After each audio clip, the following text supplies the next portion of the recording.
Greetings, everyone. Nathan Nerdarchy here from Nerdarchy, for nerds by nerds. With me, I have some nerds. I'm Staff Writer Doug. Staff Writer Megan. And Nerdarchist Dave, who is checking to make sure that everything is working properly. Now, we are talking with our staff writers, a few of them, about International Tabletop Day, right? And they have a very special thing for us and all the Nerdarchists out there coming up. If you guys wanted to talk a little bit about that. Sure. Yeah, in our writers chat, the discussion came up with International Tabletop Day coming up, and we wanted to kind of give something, contribute to that, and so we kind of came up with our own adventure idea, and it was me and Megan. Scott Garibay kind of oversaw the project and kept us on track. Nigel, or Nubs as he's known, and Joshua Brickley, who's another staff writer, kind of split up writing duties and came up with their own adventure to offer for free on International Tabletop Day. Cool. Now, everything being kept under wraps about what adventure that is actually going to be doing, or it's like how about a name? Right now, we just know there's an adventure. Yeah, is there a name to it? It is. It's called Arbor Jade. It kind of went through some changes, but it's set in the Forgotten Realms, because we figured, well, that's sort of the default setting, and a lot of people would be familiar with that. But there's some links to Gryffindor and I don't know if I'm pronouncing it right, but Ulfania, is that the world that you guys play in? Ulfgania, yeah. Ulfgania, yeah. So I think, Nerdarchy fans will have that little special treat, and they're like, oh, feel like they're part of your game world a little bit too. Nice, very cool. So that name, where did that name come from? That sounds like a very Garibay-ish name. That's an astute observation. It is, yeah. Yeah. It has to, it's set sort of in a little corner of like a magical corner of the High Forest in Faerun that we kind of developed for ourselves, and it's a foresty based adventure, so and hence the Arbor. But yeah, that is a Scott Garibay name for sure. So were there any particular challenges you guys had to overcome? Yeah, we were all coming from very different directions, and there was a few stumbling blocks on the way to getting the adventure together, but I think it came together really nicely, all things considered. Cool. Yeah, definitely. Yeah, I mean, it's a lot of personalities to put in the one package. So I imagine I just know from working with Nerdarchy and the four of us coming from different viewpoints, and we've actually spent a long time hanging out and together. You guys are just kind of like thrown into a melting pot over the last few months, and this is what's come out of it, which is really cool. It was an interesting process. I think each of us wanted to have whatever little section, we chose as far as your writing duties, really stand out. So they're pretty diverse, but again, I think Scott did a really good job of just like kind of overlooking at all of them and giving them a similar voice and language in the final write-up, and just kind of weaving all these little stories together. And what I like about it, just from reading through the adventures, is like there's a lot of different paths that the players can take, so there's sort of like mini adventures within the larger adventure, and if the players don't bite on that hook, they can still weave their way through here. And at the same time, there's a lot of like little just chunks. I know a lot of people just like to, I like this encounter, I know you guys do that too in your games, so it's just like, if you like this random table we made about this, just plop that in your adventure. And it's got a lot of drama and with the players, which some when I DM publish stuff, especially, a lot of times I'm like, why is this NPC even doing this? Like the players just say, like, they'll ask the NPC a question. It's like, I don't know what his motivation is, but I think we kind of briefly explain NPC motivations to kind of inspire DMs that way. So kind of sandboxy. Yeah, it's kind of like a little one-shot sandbox. Nice. That's a good way of describing it. We're definitely going to have to run that for maybe as a fan game, maybe at our table. I don't know what iteration it's going to take, but some way, some shape, some form, we're going to have to run it. I can't wait to get my hands upon it, and that's going to be really cool. How are you guys giving it out, by the way? Oh, it's free. Gonna probably post it we figured on the Nerdarchy website just so fans could go there and check As out, a maybe find download. some other articles. Yeah, as a download. But yep, it's totally free, and just kind of wanted to do our part to, participate in International Tabletop Day and give something back to gamers. That's pretty cool. How long you guys been working on it? I don't know, Probably like about a month at this point. Yeah, I think it was surprising to Scott how quickly it came together. For me, I thought like I was procrastinating as a writer. It's usually like, oh, I have this assignment, I'll just put it off for a couple weeks and think about it. But I think we all came back pretty quick with at least a good start, and it's got a lot of refining. But I thought it was better to, we just said like, okay, here's all this information, let's refine it from there. And that came together pretty quickly.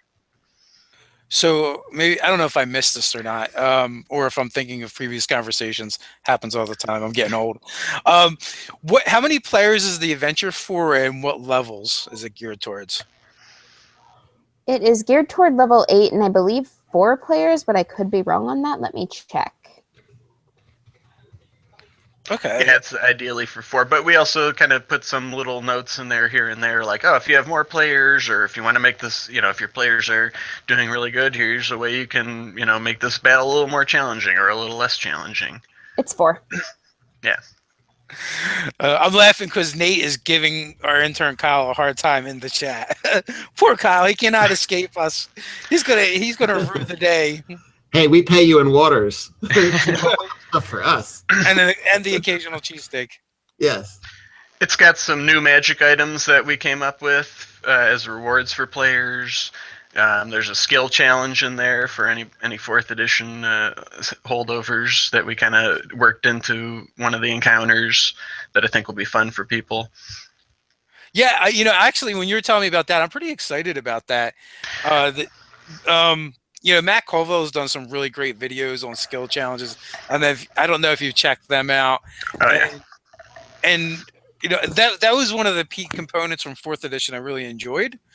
I found that the execution is a little bit tricky, though. So it doesn't feel like you're just rolling dice. I think we, especially like I inserted that into my encounter, but working with the other writers, we kind of refined it, and I think it'll work out pretty well. It's actually got some action in there and opportunities to use skills, which as a player too, it's just like there's so many skills. Like, my guy's a master of survival, but you never get to use it, so it's like, here's your chance. Yeah. Or he's a master. He's a master of survival, but you have an outlander in the party who just automatically, gathers food and water, or the revised ranger, just can never get lost. So it kind of like relegates some of that stuff. So that is definitely a cool thing. Yeah, I liked it. And it's also kind of, there's some randomness to it too. I think the way Megan kind of designed her portion is, it could be different every time you play it. There's something even surprising for the DM. There's a really, really secret little hidden boon that Scott slipped in there that I think was really cool if players find that. So nice. Yeah, there's a lot of little hidden things that I think, the most part, it was just really flavorful and colorful. Just reading through it, I was like, I could really imagine, these scenarios, and I think it came together pretty good. It sounds like it's only like, you guys had just shared the proof with me, and I was looking at that a little bit, and it looked like it was 9, maybe 10 pages. Mm-hmm. So it sounds like you guys have packed a ton into 9 pages. I think so. It sounds like you got a decent amount of encounters. You got new magic items, boons, a skill challenge. It's pretty exciting stuff. I think we just put everything on the table. Like I said, each of us was like, all right, my whatever little, 1-page part I'm going to do is going to be awesome. So it's like, I'm just going to throw everything I think is cool in this. And then we got excited, and that 1-page part turned into like 3 or 4 pages. One of the coolest things is the call that Scott put out for artists, and we've actually got a couple of volunteer artists. I think it's a friend of yours, Megan Lindsay Watson. Yeah, she's my bestie. Oh, okay, yeah, she's creating art. There was a guy who contacted us from Facebook who's from France. His name's Baptiste Blanchette. I'm sorry if I'm butchering that, but I think that's what it is. But he, got inspired by one of the characters and created some art for that, and Megan herself is contributing some art. So I think that's great. I really thought that was cool. It's like, wow, it didn't even come out yet, and like we already have like community people that are wanting to, inspired by and want to contribute to it. That's pretty sweet. So the art's not even in the proof, right? No, not yet. So that means it's going to be even bigger. Yeah. Yeah, that's going to push the page count. Which is you never know. You might. Yeah, as I say, maybe you could just you could always put it in the background too or something. But I think Megan's friend probably be like the cover or something like that. But okay. So when is Tabletop? Is April something? April 29th. April 29th, guys. On nerdarchy.com, you will be able to download. What's the name again? I'm sorry, I'm horrible. Arbor Jade. Arbor Jade. You will be able to download Arbor Jade April 29th on nerdarchy.com. Ty usually gets that stuff up fairly early. So that's really cool. We got 5 contributors plus sounds like, what is it, 2 or 3 artists plus plus Megan contributing the art as well. So that's pretty sweet. You guys can look forward to that, and it'll be free on Tabletop Day. And Nerdarchy was kind of like surprised because we didn't actually know you guys were working on it. I guess you guys were kind of like into it already. And then I don't know if Scott mentioned it or one of you, Megan or Doug is where I heard it from first. But it was a nice surprise for us. We're like, woohoo! Nerdarchy's producing stuff. We didn't even know about it. That writers chat's pretty lively. There's a lot of little projects kind of bubbling in there. Nice. Yeah, that's awesome. There's been some discussion too about maybe getting you guys to write some other stuff for us, which would be cool. Yes. I'd love to. We have a lot of IP just sitting there that we're not doing anything with, and I feel like at this point we've got more fans using our material than we use. So I think it's time that we start taking that stuff and turn it into things that people could actually purchase, whether digitally or an actual physical stuff. So we've been looking into a couple of different options for that. In the chat, guys, type Y or yes or whatever if that's something you think you'd be interested in. Soon you guys are going to get a free sample of what these guys can do. If not to mention all the great articles you guys put out. So I have no doubt in my mind it's going to be a lot of fun. I can't wait to see this adventure in action. And then, the next step is just to see how much gameplay we can get out of it with the Nerdarchy community. I think that'd be a lot of fun. Yeah, and one thing we definitely were looking forward to hearing feedback from people that ran it, like, what path did you take through it? How, because, we didn't have a lot of time to play test it either, but I think it came together pretty good. We have a lot of years DM experience between the 5 of us. But, yeah, we're definitely curious to hear back how it went at people's tables, too, so. Yeah, there's a ton of people in the chat. Yes, okay. Wasn't that Earl the Pirate? Wasn't that a Patreon goal? Not really. Not to. The Patreon goal is to get for us to actually start paying the writers for the articles, and we're close, but we are not there yet. And also too, like I'm like, wait a minute. When we set that goal, we didn't have quite as many writers. We're gonna go broke as soon as as soon as we hit that goal. Nerdarchy's gonna have to start robbing banks on the side or something.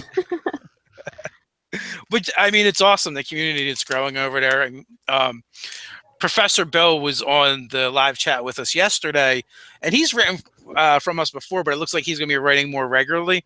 So I think it's going to be like comic book flavored D&D material, which I'm pretty excited about. We haven't officially done... Jay Ponville, I want a Griffin Gaff campaign setting book. Me too, buddy. I want to know what the hell's going on over there. We haven't officially done the sound off yet, guys. Who? Nate. Where are you guys from? Let's hear it. Where are we reaching today? So there's a little bit of a lag always. Mm-hmm. We got Fort Wayne, Indiana in the house. We got Kyle S., who hates cell phone keyboards. You just need little Kyle. We know you're in New Jersey. The Rockies in Denmark, Soviet Seething, Cleveland, Ohio, West Ridge, Arkansas. Now they're going so fast, like Baton Rouge, Switzerland, Texas, West Virginia, North Carolina, Tennessee, Australia, Minnesota, UK, Andromeda Galaxy. Nice. Stop, man. We know you're in Canada. Canadians always trying to sneak in. Sweden. Denmark. Is that 2 from Denmark? That's always crazy. They get like 2 or 3 from Sweden or Denmark. You're huge in Denmark. I know. Cubicle hell. Bummer, dude. Iowa. Poland. And Kurt's in Anchorage. Well, I'm in Anchorage, but I'm based out of Tennessee. Mm-hmm. Oh, Kurt was just on with us Friday, too. Yep. Another Australia, more Canada, Pittsburgh, Vancouver. Wow, all the Canada, all the Canada. Texas. Nice. Washington State and Nubs. He actually popped in briefly from Washington State as well.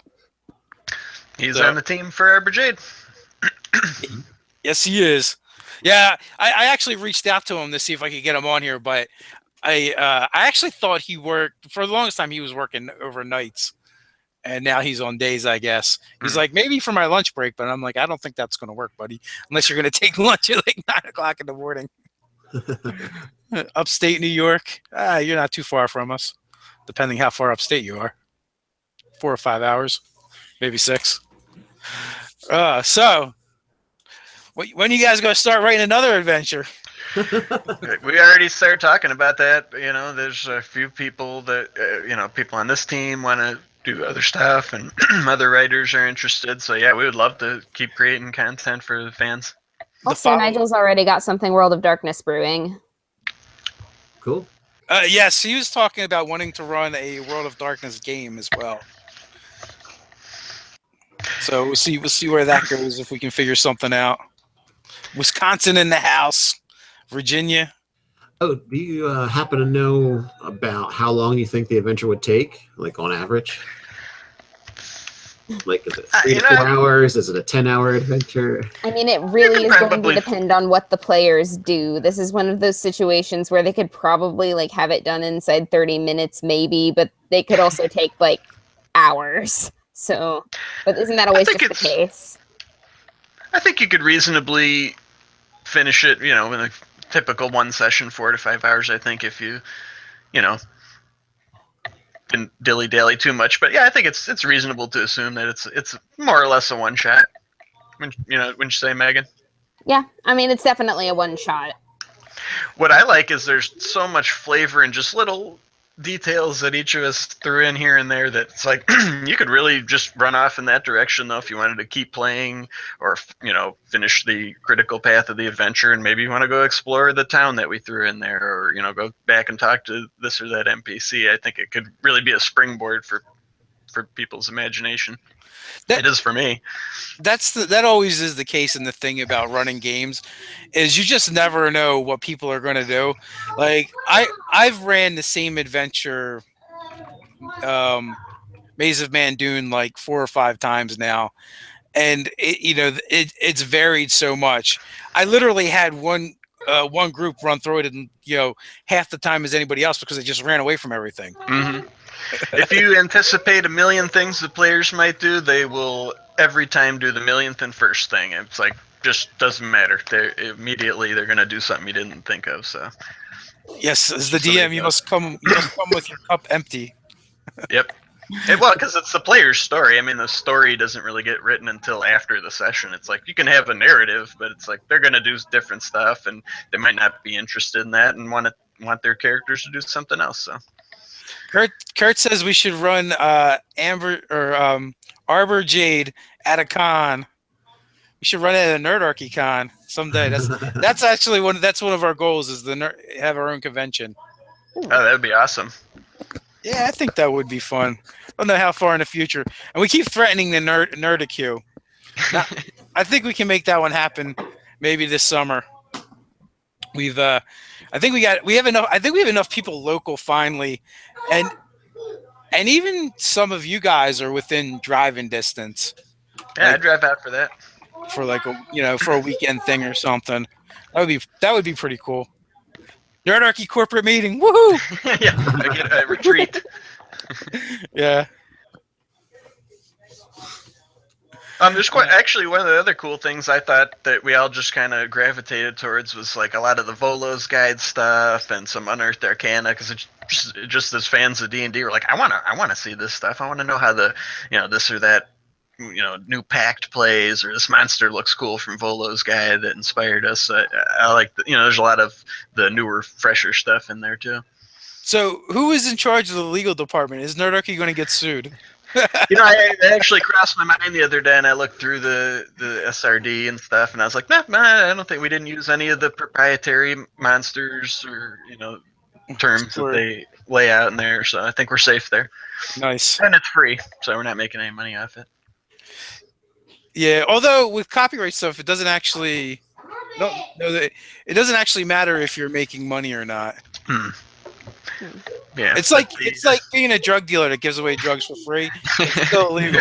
Yeah. But yeah, I don't think we used any of the like beholders I know, and like illicit or like copyrighted terms. There's any of those in there.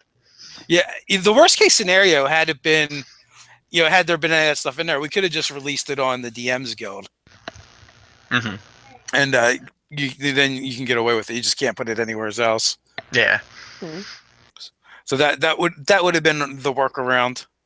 Yeah, but yeah, I think we like the idea of just like, you can find it at nerdarchy.com, maybe discover some of the other articles and videos and things that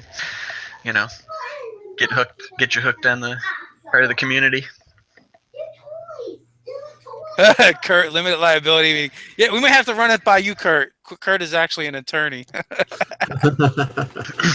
that was on the live chat last week? Yeah, we're gonna have to preemptively retain your services. How bad is this going to be? And then the goblins are getting restless over there with Nate. One day we're just gonna see him get carried out by little green people. As long as it's captured, I'm fine with that. As long as it's captured and not killed. Yeah. Well, no, as long as it gets captured on film. She's sneaking up on me. Sneak attack. She's back attacking me. Yeah. I'm being flanked. All right, that's enough roughhousing. All right, I'm probably gonna have to feed this one in a second, so I'll be right back. Okay. Oh gosh. Just don't feed it after midnight. Yeah, exactly. You'll be all right. They're saying Soviet Seething has offered some advice to you. Tie it to the chair. Can always count on the Nerdarchy fans for great advice, or not so great advice, as the case may be. Oh, so you guys in the chat, you guys have any questions for our writers? Articles you might want to see? We got them. We got a captive audience here.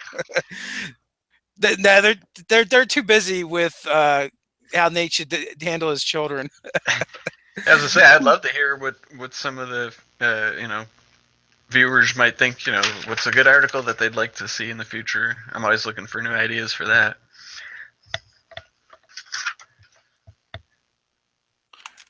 Someone asked a question, but I'm not exactly sure what they're asking for.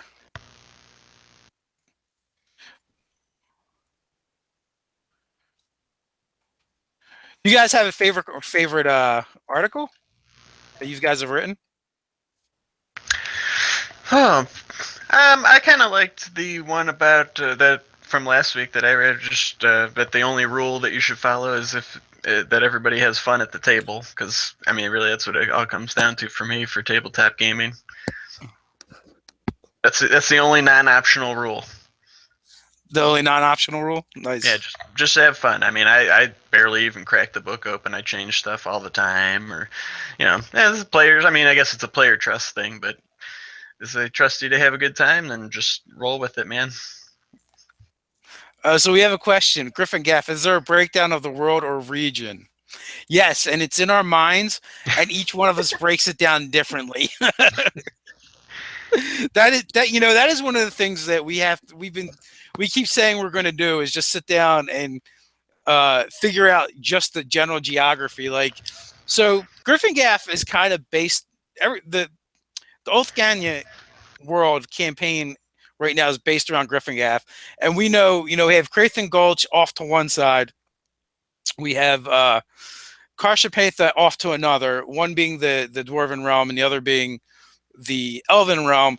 We now have a portal connected at Fort Fangmore to the Dragon realm, and then Drellic used to be the kingdom that Griffin Gaff owed sovereignty to, which they separated from recently in Ted's game. So like we have these like vague ideas where things are, and I think they shift according to who's running the game at the time. We just don't spend a lot of time. We don't spend a lot of time worrying about it. Although we really would like to get together, lay out the map. Maybe Ryan can dust off some of his art skills, put some pen to paper with that,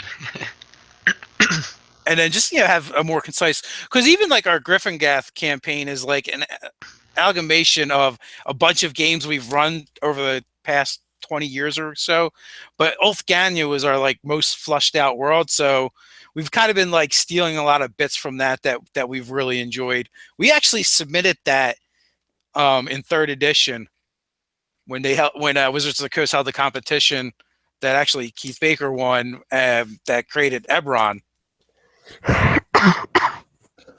So that was pretty fleshed out. I probably have binders around here somewhere with large swaths of that in it, and notebooks just like buried under stuff. So that your campaign setting's been around for probably like 15 years now, huh?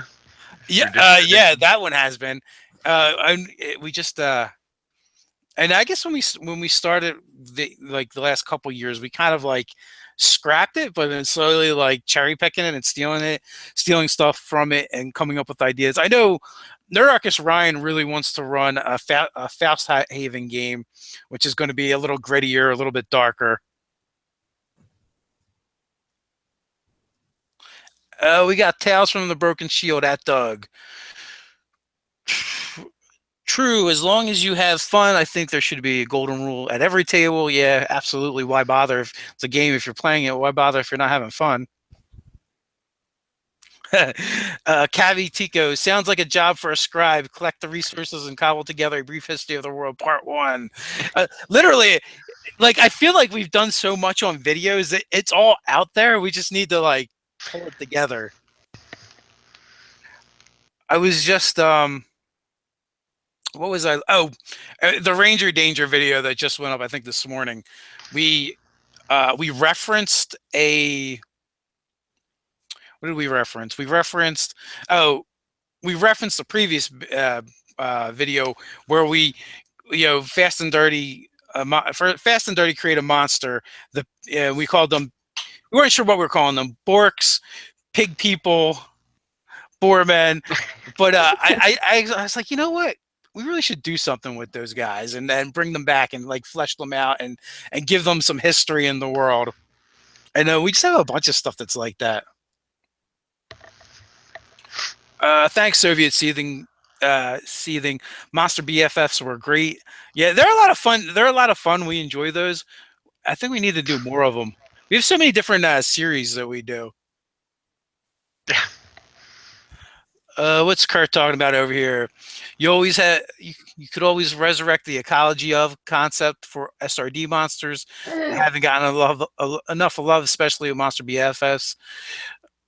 Always love those. Yeah, that is fun. Like even like when we did, what did we do? I think we did Griffins and Orcs, and like the story we came up with those was really cool. So like in the mythology of that particular tribe, that they have their tribe is kind of being decimated and harried from all sides from the more civilized races, and so their war chief goes out and conquers a I don't know what you would call a pride or a flock of griffins by dominating the male, and basically, uniting the pride or flock with their tribe, and they're able to use that to then, escape the more civilized races and reassert some dominance in the region.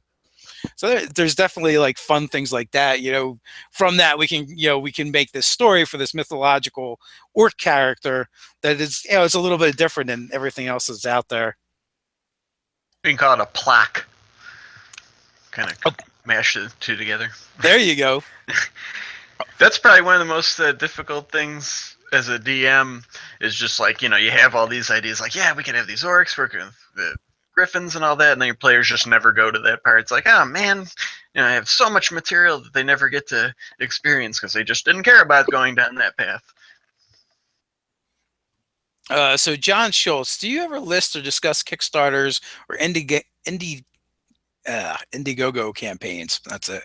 You're interested in or watching. So it's not so much ones that we're interested in, but Nerdarchy Ted gathers up all of them that are related to RPGs that he can find or people submit to him, and in all of our weekly, our end of the week live chats that we do on Saturday, he throws those in the description for you guys to find them.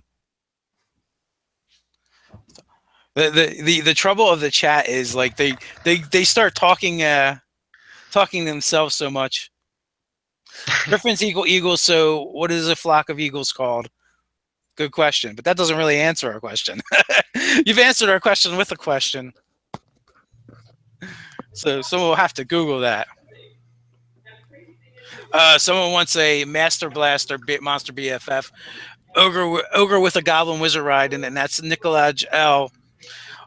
Although that would be a fun encounter. Although, I don't think the Goblin's going to last very long in that combination. Well, then you have to have a whole bunch of other goblins or ogres hanging out. They could give him It is cover. a convocation. Convocation, nice. You could give the goblin cover since he's riding on the ogre. And Kurt says it's a flight of griffins. Although I think convocation sounds more impressive. Megan, is that actually for griffins or is that for eagles? Oh, it's for eagles. Yeah, that works though. It sounds good. Sounds majestic. Griffins are pretty majestic. Flied like a flock and a pride. Ralph Clark, hey guys, waking up before the crack of noon, I see. We try. Nice. So I see you've settled your goblins, Nate? Yes. I've appeased them. You've given them sacrifices of food? Yes, sacrifices. Sacrifices. And if they behave, they get a cookie. Hey, comrade, what's going on?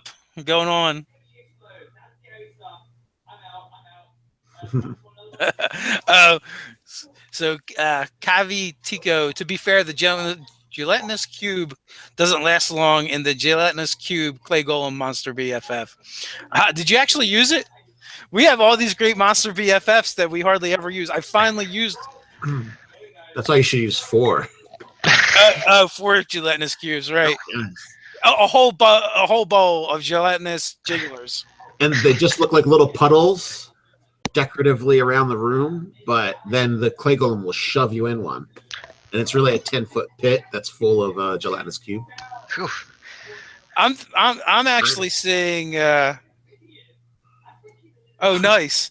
I'm actually seeing dinosaur-shaped jigglers myself, but your game, use them however you want. Cavi Tico, I did TPK to 8th level party. Wow. Nice. It's good to know that some of that blood is on Nerdarchy's hands. A smothering of gelatinous cubes. That's funny. But apparently, he says the why can't I say that word? Gelatinous cubes didn't last very long, but apparently they lasted too long for the players. If they didn't make it through. Well, the clay golem's pretty clay golem. I'm getting Dave's disease. The clay golem is pretty vicious on its own. My stupidity is infecting you. Hanging tree with mimic ropes, SV ellipsis. That sounds pretty brutal. I like that. Doug, write that down. Next adventure. Yeah. Comic Book University, we call it the Cosby of puddings. Casters Lombrado. Good afternoon, everyone. Good afternoon, buddy. Now they're just going off on Cosby and pudding and gelatinous cubes. It's all right. There's always room for Jello. There's plenty of room in the gelatinous cube, much like the sphere of annihilation. All right. Still need to incorporate the mimic ladder into a game. Yeah, mimics are so much fun. There's so many great uses for them. I still haven't used the mimic outhouse yet. Oh man, that's just mean.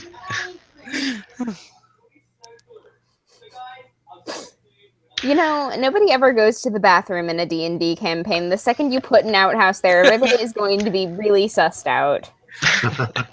That's true. That's true. There's definitely certain things that are day-to-day things that if you put in a D&D game, they're like, the DM is trying to kill me. That can be the only thing. Why did he smile when he said outhouse? This can't be good. Because poop jokes. Yeah. Yes. And then on top of that, there's either an Adiug, it's a mimic, or treasure inside. So all of the above. Or a purple worm. What's that one of Minds of Madness? I think is a published adventure where right outside the cave there's an outhouse. If you go in, like a purple worm just comes right and attacks and grows right up out of the ground. Or maybe the outhouse is built on top of an ancient well, so Japanese anime style. Oh no! Or you could just put put treasure down there. It's like, do you want to climb down in the outhouse pit to go get those gold coins? I don't know. Hey, you're washable, so Just press the digitation it up, and you're good to go. press the digitation. Hit me with a cleanse, a deep cleanse, please. Yeah, might need 2 of those. So Mike Capuch asks, what has been your favorite campaign setting so far? You guys have any favorites? I like Court of the Dragon Queen. That's not a campaign setting. That's an event. Well, whatever that's in. I like that one. Forgotten Realms? Yeah, it's all right. It's got everything in it. Really, I really like Dark Sun. That's where... Because they didn't say psionics. Yeah, I guess you could put psionics in it. No, psionics are definitely in Dark Sun. So that's why I like that campaign. It's gritty. It's got that kind of like Mad Max feel to it, and it has psionics built into the campaign instead of saying you could add it on if you wanted to. What do you mean psionics is built into the campaign? Just because the plants are psionic and will yeah, try just to kill you. the plants might be smarter than the average mole there, so or mule.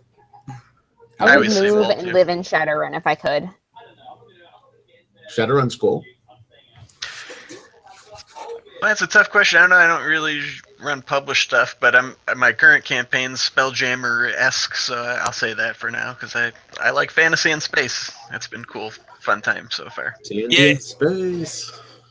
I think the only time I've actually run an actual campaign setting has been Eberron in 3rd edition, and by far that has been one of my favorites. I wouldn't mind seeing that in 5th edition as well. I just like the whole Arcana punk and how they actually managed to do the thing that every one of the campaign settings they try to do, and that's like incorporate everything, but they actually did it in an interesting way. So I'm all about that. I'm all about the Eberron. I spent many years playing Dungeons and Dragons Online, which is set in Eberron, so I do have a fondness for that setting as well. And then, like, it just gave us so many cool things like shifters and Warforged. Artificers, elemental airships. The lightning rouse. I actually ran a couple 5e games. I guess it was probably like within like the first year, maybe second year of Nerdarchy. I did a couple one shots. One of them took place on the lightning rail train, and the other one took place in Sharn, the City of Towers. So I guess it's legit to say that that's probably my favorite. Yeah, I wonder if they're building up for Eberron too. Jeremy Crawford did a talk at, I think, Emerald City on Eberron. So maybe, hopefully, I don't know. Maybe they would just release it like they're doing those plane shift things, or I don't know how they're making money off those. Probably not, but just those 20, 30 page downloads.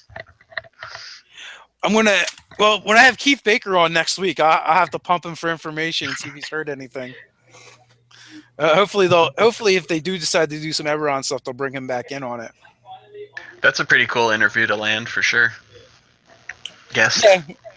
You know what? He did this thing like years ago where he kind of did this trip around the country, I think it was just the country. And you could have him crash at your house because that's how he did it, by couch surfing. And the deal was he would stay for like 3 or 4 days.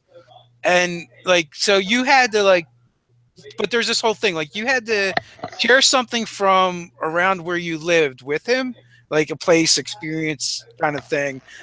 And you had to run a game for him to play in, and he would run a game for you and your friends to play in. That's pretty cool. That is really cool.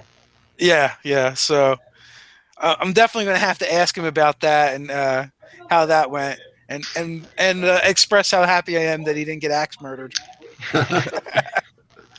No one asked him a question. Well, I'm sure they asked him a lot of questions. They just didn't give him the axe. Never mind. So Ralph Clark asked a while ago if our opinion on buying or 3D printing model terrain for D&D versus the cost and time against like a rollout maps or something, because he's thinking about getting his kids into gaming. Like they're kind of like getting in the miniatures and then getting into gaming. And I don't know, with me, I haven't settled on any like 3D printing that I really like, and I'm also not buying terrain right now. But I think with kids, it's cool to build terrain, especially if you can kind of like develop their eye for aesthetics, like what looks good as a dungeon wall or what looks good as grass or something, and you can like harvest different materials and mess around with stuff and paints and glues and stuff. So that's my opinion. Kurt has a request for the writers. Yes. He would like to see you guys tackle some backgrounds. Ooh. Megan, you just wrote an article somewhat about that recently, right? About the professions and backgrounds. Mm-hmm. So, requests granted, but we can certainly look more into that. Sure. Yeah, I once upon a time I used to write on that Nerdarchy site, and I dabbled with at least one background on there. Yeah, if you go back, like 2 years, you'll find the Entrusted, which was about getting passed down like something for lineage, like a book of spells or a magic item or something. They ended up making that, I think, a background in one of the UAs, or did they make it one of the ones in the Sword Coast Adventures or something? I don't remember, but this was before the 5e came up with anything for it. So I don't think I made another one. I'm trying to think. It's been a while. So Kurt, that's pretty funny. Sounds like Baker's actually homeless. This is years ago. It's not recent, but that would be funny. Be like, oh, I have no place to live. What do I do? I know. Road trip. Hey, providing a service, gaining a service. Yeah. Oh, okay. So Nate, someone's saying it's in the Sword Coast Adventure Guide, The Inheritor. Okay. They stole your idea.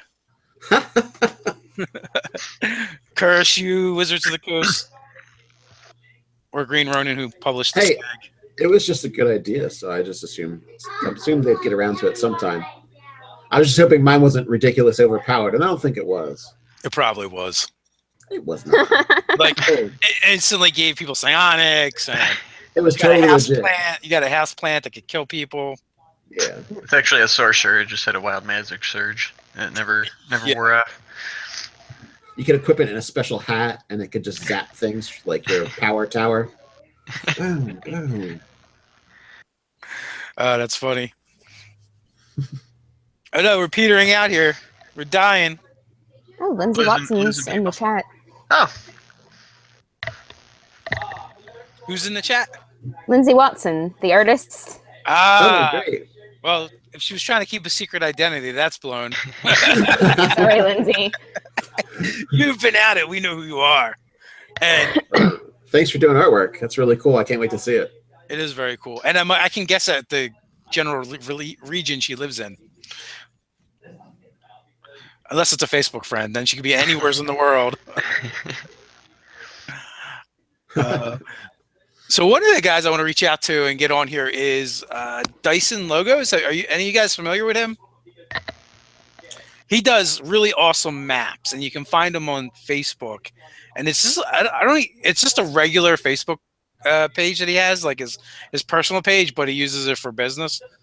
And he also has a Patreon and a website, and there's actually a bunch of maps that he lets you use for free as well, as long as you link back to him. So that's pretty cool.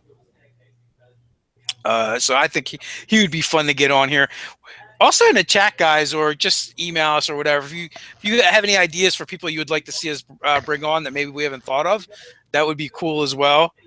You know, also I'll probably tap the writers a little more often too. Get them on here with us, share their ideas.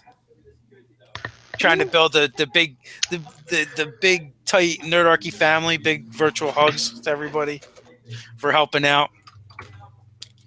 We're happy to do it. Nate, what did you think of your compatriots' review of The Mystic? He's like, I don't watch that shit. I watched both of them. And yeah, I agreed with probably 65% of the analysis. Yeah. So the idea is that me and Nate are going to come on here tomorrow and talk about The Mystic. Yeah, I was thinking about some different character builds. Gonna go into why I don't think certain things like multi-classing is such a big deal, and certain things with the soul knife.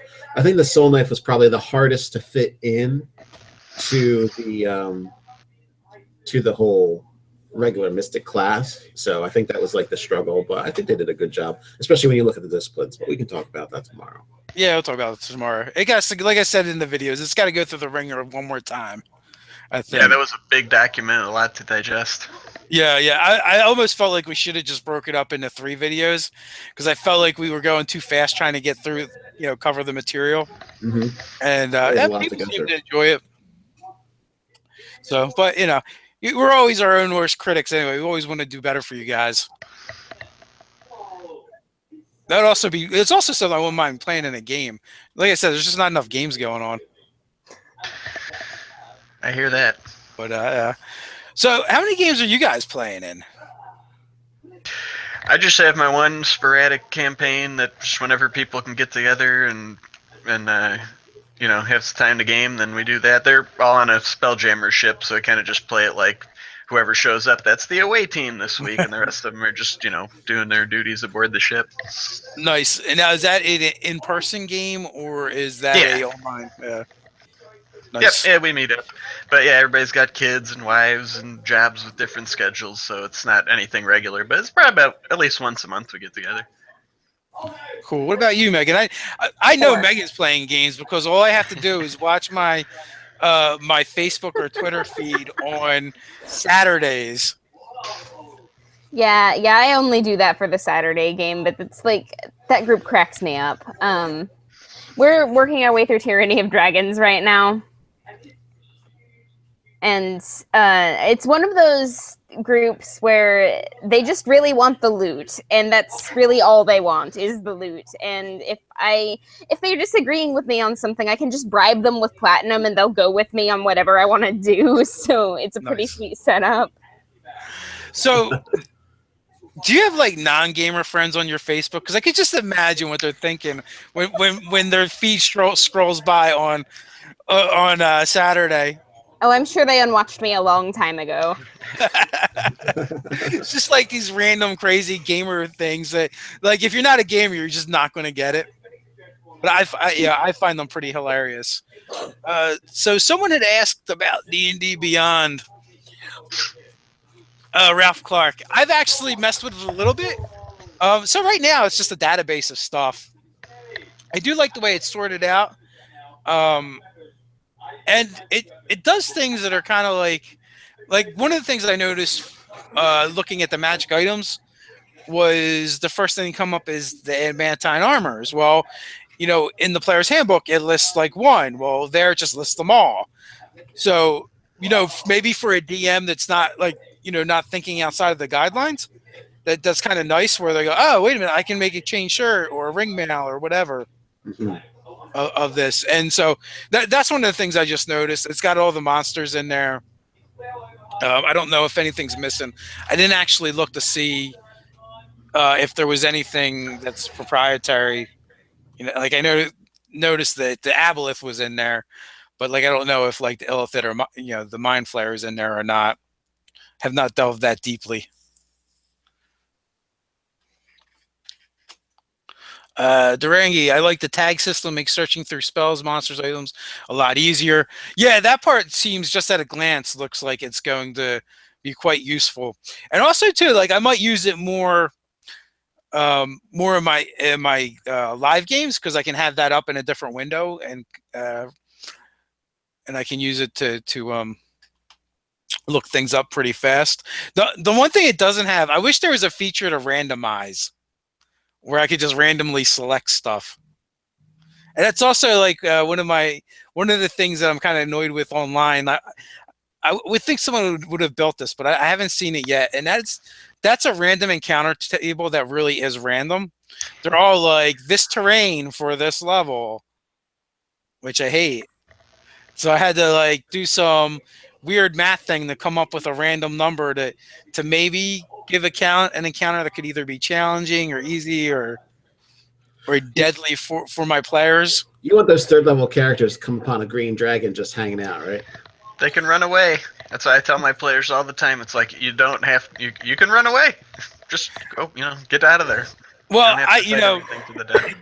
the not the last game, but I guess the game before with the Scarlet Sisterhood, I did incorporate a random encounter, and I want to incorporate more of them into my games in general.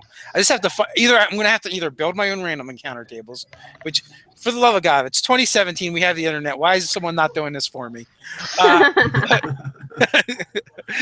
That I could just hit a button. So I had to like do this wonky thing, and I was sure they would run away from it. And I think they were like a third of the way there. We're like, we're going to sneak around and run away from this. And then I don't remember which one of you guys convinced the others we should definitely get rid of this thing. God, I don't remember either. We all thought it was a good idea. And then it wasn't a good idea at all. Yeah. Although it did end up working out. I need to get some caltrops. It's just the end of the story. Yeah. You're like, damn it. You have a bag of marbles though, right? I do have a bag of marbles, but they're not sharp. They are not sharp. And I don't think marbles can trip snakes, so. Oh, the UNT, is that what you're talking about? Mm-hmm. Yeah, that thing was tough. Wow. Yeah. That was a Yanti abomination. They are tough. We are so lucky we didn't die. I really thought you guys were going to die. Would you have felt bad, Dave? A little bit. I would have a little bit. Well, that's right. They made me feel worse in the cave when they finally got in there. It got a little emotional, people. That's all I'm going to say. You can go check out that game. Oh, I got to go see it. But I think everyone is having fun. Oh, yeah. Like, if I'm crying at the table, you're doing a good job. It just means I'm really in character. I'm not actually upset, I promise. I was like, oh, man. I was all depressed after the game. Oh, I'm so sorry. Oh, now I really need to watch it. Yeah, that's a fun game. I like watching that one. I'm enjoying running it. It's a lot of fun. And they did a really good job with the agency I gave them. And I have another thing that I'm going to have them do where I'll give them agency as well. This one won't be as mean though. The last one was intended to be a little bit on the mean side, but I must say Megan's really the one that inspired me to be mean in that direction. Okay. And that's like a DM tip for you guys too. Like if your players have an expectation that you aren't thinking of, incorporate it in your game because it really grounds them into it that much more. Yeah, like they're giving you the buy-in. I remember what you're talking about now. Oh, I should kept my mouth shut. Glad I didn't. Yeah, the session before, like Megan's like, "Oh, this is gonna be like fairy tale type stuff," and I'm like, "Yeah, it is now." How could it not be? And then I also wanted to try. I did the one thing that I just really wasn't sure about with Vex and Bursch, but because there's been constant like this like tension in the party between Agatha and the Goblin, I wanted to try and smooth that out a little bit, and I thought by connecting Bursch to the party more deeply, that would help with that. I was just hoping Vex was going to be okay with it. So, but if not, I figured that that could be a quest to undo that if if the player's not happy with that result. So it's just like fun stuff. Oh, for the Arbor Jade, one thing I wanted to mention is it's not 100%, but a good chance that Lewis Porter Jr. is going to be helping us with some of the layout and design. I know you guys had interviewed him about early last year, I think it was. Yes. So we thought that was pretty cool. Give it a nice polished look, and he's obviously a skilled designer. So yeah, looking forward to that. I hope he helps us out. He does really good work. He's also a pretty busy guy too. I was surprised Scott was able to get him. I mean, it's probably a really small project for him. Yeah, but still, to have professional help like that to help us out. I mean, yeah, like I said, it's not 100%, but I mean, if he does, that's certainly awesome. Oh yeah, I've had. I'm friends with him on Facebook, and I've had a lot of conversations with him. He is just a genuinely really nice guy. So he's very helpful. He's like he definitely. The one Kickstarter he did. Was it something World Eater? But Crisis of the World Eater. Yeah, that's exactly it. And he stole the idea from comic books of doing like a mega crossover, but he wanted to grab all the like third-party publishers or as many, and he got a bunch of them involved where they would all write different parts of it and make this giant story arc. So so he's innovative. He does cool things like that. Just a really cool guy. Yeah. That's exciting. Yeah, so you can give a nice uniform look and punch it up, and so to not only be like a meaty adventure, but it'll look nice too. So, Comrade 2261 wants to know if you guys have a PS4. What is this thing you speak of? Strictly analog. I suggest playing Neverwinter or Sword Coast Legends, dude. They actually tried giving us the keys for Sword Coast Legends. We have them sitting somewhere, and we just never did anything with them. It's just I have Sword Coast Legends for the PC. I'm playing it. Oh yeah, are you using the keys? I don't think so. Steve Waterman, one of our people, he gave me a key. If you search our emails, we have like a master key of some sort or another. Oh, okay. To it that we never did anything with. It's just it's the time sink for us. It's like for us to get together, play a video game, and then like I kind of swore off video games because they become time sinks for me that I get trapped in. It becomes this like paradox. Yeah, if you don't manage your time. Yeah, that's what I was going to say. It's like, well, for me, it's just like, well, I could spend that time playing a game or writing articles for Nerdarchy or working on my campaign or writing adventures for Nerdarchy fans. So, one of the last video game I played was League of Legends, and the reason I liked that game was because I could just go and play it and be done and walk away. For that reason. Then again, I could also be there for like 6 hours and be like, oh. And the people there are so nice. Yeah. Yeah. I've never had so many 12-year-olds do my mom in my life. So brutal. It's funny. But it's about that time. We're gonna wrap this up. I got a appointment at 1:30, so I have to stay on point today. I want to thank you guys for all coming out, Megan, Doug, and Nate. Thanks for having us. As well as, even though he's probably not going to see it, Nubs for making his appearance in the chat. that was really cool. Me and Nate will be back here at the same time. We're going to probably delve into the Mystics some more. Maybe we'll do a screen share and open up D&D Beyond a little bit. Who knows? Anything could happen. Thanks. You guys have a great day. Until next time, everybody. Stay nerdy. Stay nerdy. Stay nerdy.